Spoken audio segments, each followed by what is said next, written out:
about life in Mr. Holmes' 9th grade algebra class.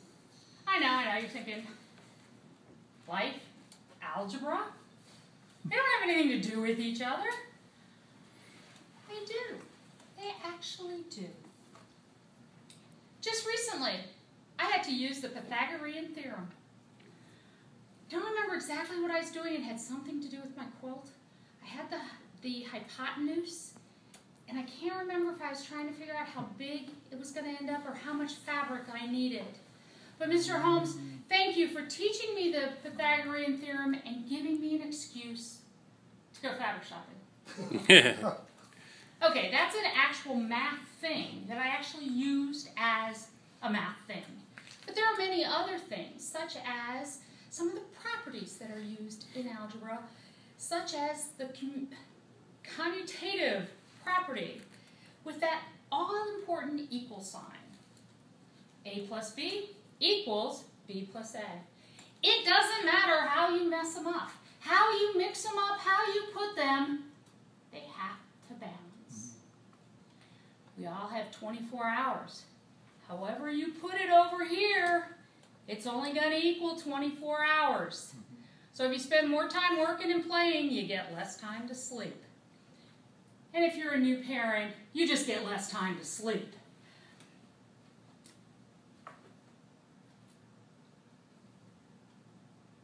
My mind is a fantastic thing. Oh, I know.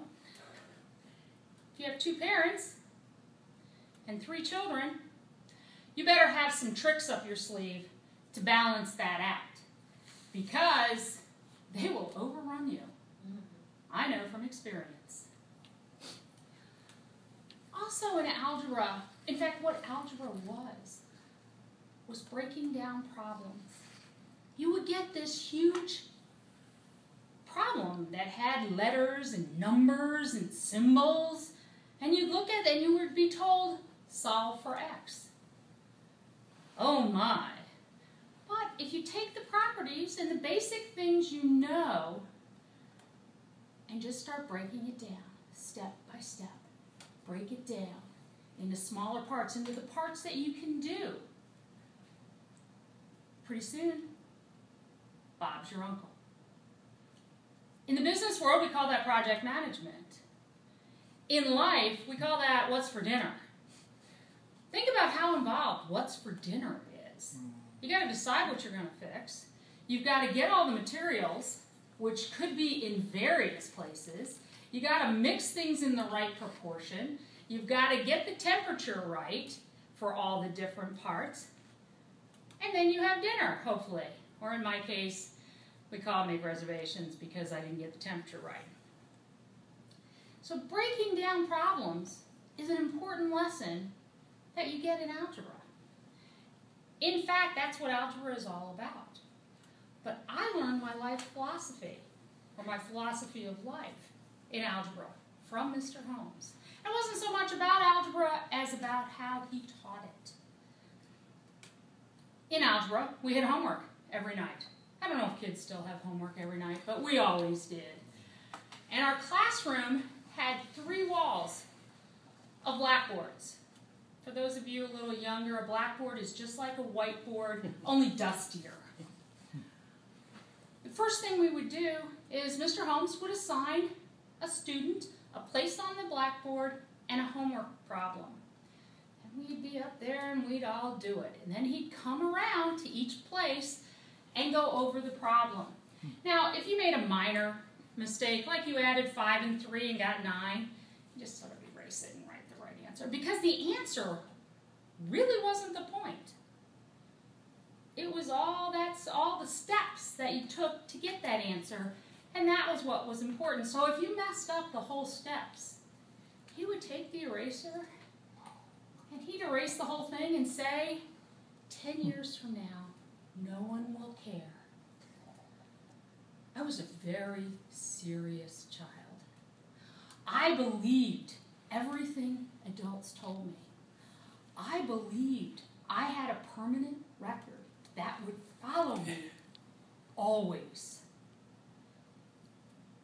I believed I had visions of being in a job interview and being asked about wetting my pants in kindergarten.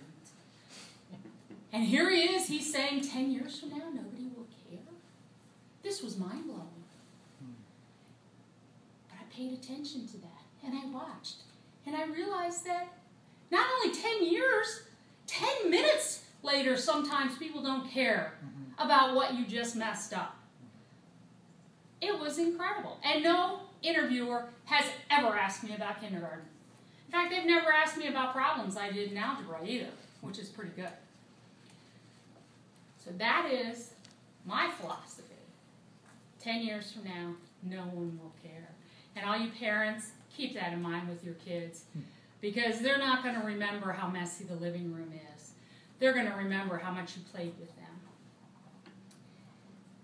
Another thing that Mr. Holmes taught me was vocabulary. Now, I don't remember epiphany ever being one of the words that we learned, but we learned Pythagorean and hypotenuse. And Mr. Holmes' favorite word when I had him was facetious, meaning not to be taken seriously. And he used this word to refer to himself. Teachers don't have a sense of humor.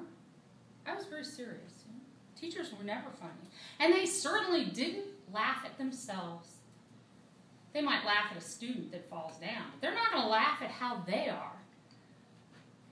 But now facetious is one of my favorite words. And I always remember to not take myself too seriously. Today is bittersweet. I am very happy, Mr. Holmes, that you are going to get to retire and do something different, like sleep late and whatever else it is that you want to do in this next adventure that you're about to have.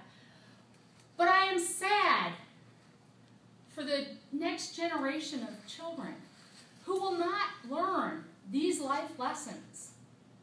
They will not learn to keep things balanced. They will not learn to break down problems. They will not learn, don't sweat the small stuff. 10 years from now, no one will care. They won't learn to laugh at themselves. And most importantly, never pass up the chance to go fabric shopping. Madam Toastmaster.